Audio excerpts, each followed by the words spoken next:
Hi, everybody. Welcome back. We are here for another one of your questions about work. And for those of you who are here for the first time, I'm Roy. I'm a startup investor in the future of work.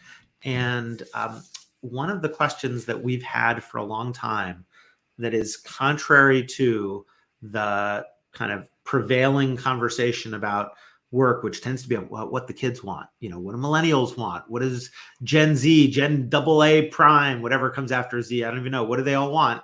Is about older populations. And so we're here today with Dr. Beth Truesdale, who's a scholar affiliated both with the Upjohn Institute in Michigan and with Harvard, studying work and aging.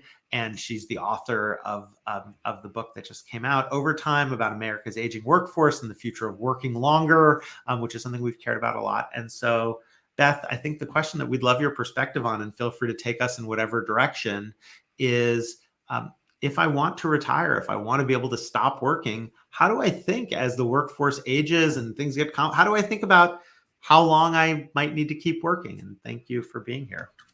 Yeah, hey, it's a pleasure to be here. And I think this is a terrific question. I think it depends first and foremost on what you mean by retire. So people have this mental model of retirement, right? This idea that they're going to work their whole career at a steady job or series of steady jobs. They're going to get to 65 or 67 or 70. They're going to decide it's time to retire, and they're going to get the gold watch and they're going to stop working, go off and golf or travel or whatever. But for most Americans, that is not at all how retirement works. So Americans are mostly not breezing through work into their 60s and 70s. Many of them are struggling to stay employed in their 50s. And this is where we, with this book, Over Time, which is an edited volume with lots of different contributors from different disciplines, bringing some new knowledge to what we need to know about working longer.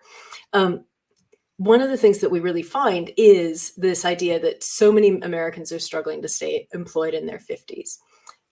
One of the statistics that's most striking to me is that only about half of all older Americans have had steady employment all the way through their 50s. Only about half of all older Americans have had steady employment all the way through their 50s. And it matters because those people who don't have steady employment in their 50s, let alone one job, right? At some point, they're like out of employment during their 50s. And those who don't have steady employment in their 50s, they're much less likely to be working in their 60s. And, sometimes when I'm talking about this, people go, oh, well, does that mean that the people who are leaving the labor force in their 50s, they've made their fortunes? They're off on their yachts, spending quality time with their, because of the large proportion of the American public that goes off on their yachts. Right, exactly. And the truth is that very, very few Americans can actually afford to retire early with financial comfort. So for most Americans, leaving paid work in their 50s just means they're going to have less to live on as they age. And the truth is that the timing of retirement is very often not a choice. This completely cuts against the language that we use to talk about retirement. We talk about, sort of deciding about your retirement and making choices about your retirement, and, being, policymakers need to persuade or convince people to delay retirement. But for so many people, it really isn't a choice. About half of today's retirees say that they were forced or partly forced to retire. And, people stop working before these traditional retirement ages for a whole bunch of reasons. Poor health, bad working conditions, caregiving responsibilities, both for younger generations and for older generations, for parents and parents-in-law very frequently. Age discrimination is big, it's pervasive. Distressed local labor markets. What do you do if you live in a place where there just aren't good jobs for people like you? There are not jobs that meet your needs in the place where you live. What do you do? So that's the reality of retirement for a lot of us. And so maybe then the answer to that question is, I need a different conception of what retirement might be. I mean, let me ask a question, because I may not, how long do I need to keep working? Well, keep working potentially, but you may or may not be available in the way you want it to be. As people age in the workforce, does the way they need to manage their careers need to change based on what you've seen in the data? I mean, I'll ask that more generally, which is, what should you do so you're in a position where you can make the choices you want to be able to make? So you should be lucky. you should try to be lucky. I'll And work on I'll explain what I mean by that in a minute. But I think let me bring in a story from one of the chapters in Overtime. One of the chapters in Overtime is written by some sociologists who do interviews with low-income restaurant workers about, these are people who've worked in restaurant work for their whole lives. They're trying to figure out how do they keep working. They really can't afford to retire because they've not been able to save enough during their careers. So there's one story in there, a waiter named Jim. He's in Pennsylvania, and he talks about how restaurant work is a young man's job, and he's coming up on 60. He's spent his whole career in restaurant work. He, for many years, worked in a restaurant where there were 2 steps between the kitchen and the dining room. And in order to shave off just a couple of seconds during busy times, he tried to jump the steps. He ended up with a chronic Achilles heel injury. And so now he has pain on a daily basis trying to do his work. And he describes it being like whack-a-mole, just sort of trying to do all the things he needs to do to serve the customers. He can't afford to retire. He wants to keep working. But, the combination of these injuries, long-term injuries, with a physically demanding job is making it very, very difficult to stay in the workforce. So, when we have this question about like, how do you manage your career as you get older? For a lot of people, that's a really difficult question to answer. I mean, I do think that as I get older myself, my wife said, as soon as I started getting interested in older workers, she's like, this is a sign that you are aging. Now you're interested in this. She was right. Is physical health, which we tend to treat as a matter of, attractiveness or longevity of life, is also about ability to continue to function in the occupations that they're in. I mean, I just took, obviously my work is a lot less physically grueling than somebody who is a server in a restaurant, but they also say venture capitalist is a young person's game. They might say young man's game, but I won't say that. It's like the jet lag. It's like, it's just not the same as it used to be. And so I could see investing in physical health being part of it. The other thing that I wonder about, and I'm curious if you see it in the research, is anecdotally, it seems that this image we used to have of life as a success is a single full-time job for a long time, which was only ever really true, as we talked about earlier, for white men. But even the LinkedIn notion of a career, that life is a succession of full-time jobs, might be less prevalent than we think it is, because the alternative is harder to keep in our head, which is life as a portfolio of activities. And at least anecdotally, I see a lot more older folks with side hustles, with a passive income business that they've incubated, with a side gig that they do. And I'm curious whether you think that kind of introduction of supplemental work, and I'm not saying necessarily in addition to a full-time job, but I'm saying as part of a mix of work activities, is that a good idea? Is a bad idea? The other thing you often hear people say, one of these canards is, reskilling and reinventing yourself. If I'm in my 50s, should I be learning to code or playing with GPT-3 and doing AI stuff? And so what about those kinds of ideas about things people can do to prepare themselves for many more decades of working?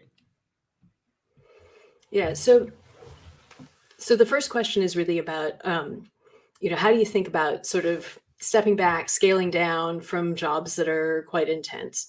And here's where I think the inequalities in the working longer story really come to the fore. So, I was talking to the story about Jim, who's been in, low wage work for his whole career, struggling to stay in it because of the physical job demands. What would sort of partial retirement even mean in his case, right? If he steps back from working full time, then he's not making enough to meet his basic needs. With restaurant work being very low wage, the tipped minimum wage in the United States is $2.13 an hour, right? So people are not, the idea that you're sort of going to phase retirement just doesn't really function when you're talking about lower wage jobs. When you're talking about venture capitalists, maybe it does, right? Because frankly, we're not concerned about your financial well-being in retirement. Nor should right? you be. And I've heard of this too, in terms of like litigators. I've been told you never see a litigator over 50 or 55 because it's a super intensive Well, job. also, who needs to worry about 16-hour that? But it's days. no less intense than, There than comes the a point server. you want to scale back. And people who've had careers where they've really had the advantages, where they've earned, good money, and, where it's a job that they can continue to do in a less intensive way, take a pay cut, but, continue to use their skills in a way that brings in some income. That's a terrific solution for people who are in that situation. For a lot of Americans, that is not the reality. So the whole sort of like phased retirement thing, like, I think that's very much a sort of, that's a privilege to be able to think Yeah, about I guess that. I was If you're thinking in more that of situation, people then great. adding, not stepping back so much as adding in other gigs that, and we're always interested in investing in things that will employ older Americans. And, the other thing I hear you saying about inequality is, my guess is it falls really disproportionately along racial lines and gender lines and et cetera. And then it just makes me wonder, are there lines of work that are as broadly accessible as many of the high employment occupations, right? Truck driver, cashier, restaurant server, that tend to be better fits for older workforces? Or are all of those broadly accessible, occupations really about younger workforces? So I think part of what we're talking about is like, are there jobs that are different that are good for older workers versus jobs that Yeah, are I good think for that's younger part of it. workers? Yeah. And I've actually, I started off this research thinking I would have guessed yes when I started this, say 4 years ago. And I've come to think actually the sorts of things that make a job good for older workers are by and large the sorts of things that make a job good for workers of all ages. Mm, So by this, I'm talking about things like, reasonable wages. People tend to think of like minimum wage jobs, for example, as like, high school kids earning a bit of pocket sure. money. And it's not that at all. About 15% of workers over the age of 55 would be affected by an increase in the minimum wage to $15 an hour at the federal minimum wage. So, decent wages to start out with. Scheduling.